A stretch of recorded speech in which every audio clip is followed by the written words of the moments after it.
J'ai cru que tu n'allais pas me reconnaître. Ah, quand même. Ça va? Et toi? Ouais. Alors? La santé, ça va? Parce que moi, je me rappelle de toi. Non, tout à l'heure, non. Non, ils sont là, c'est bien, Kazakh. Dès que t'es rentré, j'ai dit c'est bien. Alors, messieurs de Moulin de la Bataille, messieurs, dames, j'avais pas forcément prévu de parler, je vous dis en toute honnêteté, mais je vais quand même dire un mot, Laïlou Nishmat, Madame Marie-Chantal, Myriam, Bat, Hanna, Levet, Nizar, et la Brida des Shivara, c'est Motsa et Shabbat, mais je me suis souvenu d'un très très beau Einyan, un très joli sujet par rapport à la paracha de la semaine, puisque surtout que le jour des Shivara, ça va être à la sortie de Shabbat. Vous savez, c'est marqué dans cette paracha que Be'alotra est Anerot. C'est la paracha de Be'alotra.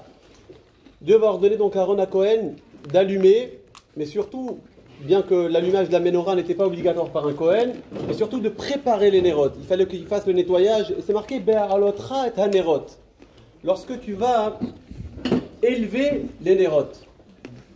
Pourquoi est-ce qu'on parle d'élévation? Pourquoi est-ce qu'on parle pas simplement d'allumage, de préparation? C'est quoi ce terme de Be'alotra? Alors c'est vrai que Rashi d'un côté il nous dit, vous savez, il y avait une marche, Rashi le grand commentateur de la Torah, il y avait une marche devant la menorah, il fallait monter sur cette marche-là pour faire la préparation des Nerot. Lui il devait faire le nettoyage, mais Rashi dit également quelque chose de fantastique, c'est une très grande leçon, très très belle leçon pour l'éducation de nos enfants, qu'Hachem les protège, amen. Amen. Il dit Rashi comme ça. Il fallait, lorsqu'il allume la menorah, de garder la main sur la flamme jusqu'à ce que le lahav ta'alem eleha, jusqu'à ce que la flamme monte d'elle-même.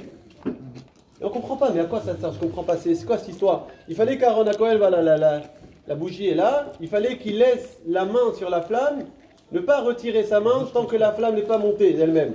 Comme ça disent certains commentateurs, il fallait absolument que l'allumage se fasse de cette façon-là. Mais à quoi ça sert et quel est le message? Il fallait que ce soit vraiment lui qui allume. Quand est-ce que vraiment que lui il a allumé et puis il arrive là, il se retire lorsque la flamme commence à le monter. Là c'est la preuve que c'est son allumage qui a fait que cette flamme maintenant elle peut éclairer et elle peut illuminer autour d'elle et rayonner autour d'elle. Ils disent au niveau de l'éducation, c'est fantastique et vraiment en deux mots. Lorsque on veut essayer d'étudier nos enfants dans le droit chemin, eh bien, il faut savoir jusqu'à quand garder la main sur eux et quand il faut se retirer et les laisser grandir. Ils nous disent qu'il va falloir, dans l'éducation, mettre la main, allumer cette neshama, cette flamme qui est dans leur cœur, allumer cette neshama, cette âme qui est tellement belle, qui est chez tous les juifs et dans le monde entier, chacun il a ça. En tout cas, en ce qui nous concerne, mettre la main et allumer la flamme. Lorsque l'enfant commence à monter de lui-même, là c'est peut-être le moment de se retirer, de lui laisser un petit peu de l'air. Il arrive à éclairer, il arrive à rayonner autour de lui. Quand un enfant il arrive à porter autour de lui, c'est qu'il commence à rayonner. Il rayonne, maintenant les parents laissent-lui faire ses propres choix.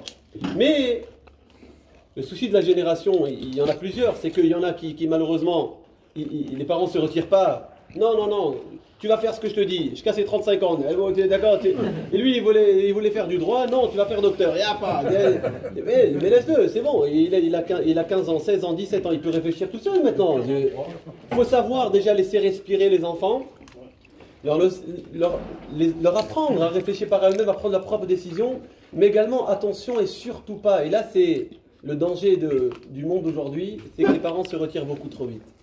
Aujourd'hui, mon fils, tu as 5 ans, et voilà, il est là, le petit Aziz. Écoute, mon fils, c'est vrai, entre les jambes, tu as quelque chose, mais tu peux choisir. Tu peux choisir, tu veux être un garçon, tu veux être une fille, Hal Shalom, tu sais, c'est ton choix. Mais c'est quoi ça? C'est le danger de la génération. Ouais. D'emmener les enfants à choisir de par eux-mêmes, alors qu'ils n'arrivent même pas déjà à réfléchir. Qu'est-ce qu'on leur enseigne? Et Dieu préserve de leur donner une telle éducation. On doit les accompagner à faire leurs choix, et leurs choix, ce sont les nôtres, tant qu'ils n'ont pas encore un cerveau suffisamment grand. Je me souviens de cette histoire, une histoire personnelle, je me souviens d'un couple du Talmud Torah. Et malheureusement, bon, c'est des choses qui arrivent, d'accord? C'était un mariage mixte, bon. Et pour ceux qui me connaissent, je juge personne, d'accord? Attention, hein.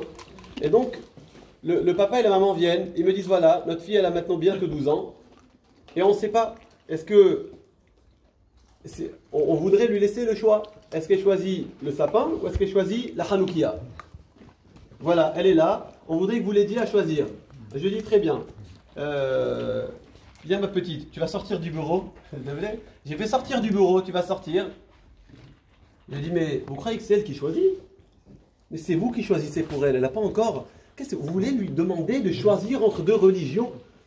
Si déjà ça existait, mais à une enfant de 12 ans, lui demander de choisir entre Akadosh Baruch Hu et entre l'autre, l'Aziz, le pauvre. Vous voyez ce que je veux dire? Mais qu'est-ce que vous lui demandez à un enfant de 12 ans? On doit accompagner les enfants, on doit les accompagner, leur montrer les bons choix. Ces choses-là nous appartiennent, ce sont nos choix à nous. Quelle éducation on veut donner à nos enfants? Ne jamais se retirer trop vite. Laissez, lorsque la flamme commence à monter d'elle-même, là, nous dit la Torah, tu peux te retirer et laisser l'enfant respirer. Mais avant ça, Chaz Shalom, se retirer, leur donner les bonnes valeurs, etc. Et je conclue parce que ce sont les valeurs de la famille Haddad, de la famille Nizar et Ishtabar Shemo.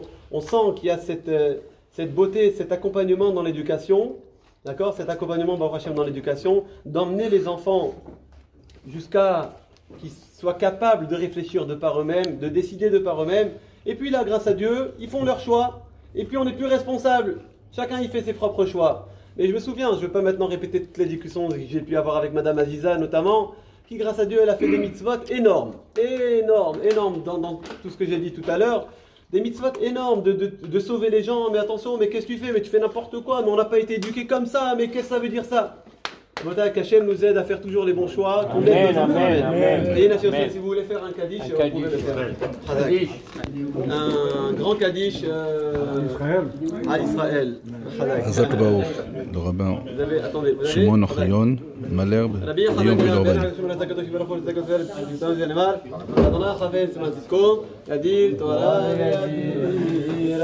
גדל והתקדש שמי רבה ועלמא דיברה חירותי וימליך מלכותי ויעצמה פקנה ותראה ושהה וחייכון ומלכון חייכון בית ישראל ועד אליו וזמן תריב אמרו אמן יש שמי רבה ברך וענם יתברך ושתבח ותפעל ותרומה ותנשא ותהדר ותעלה ותהלל שמי לקודשה בריחו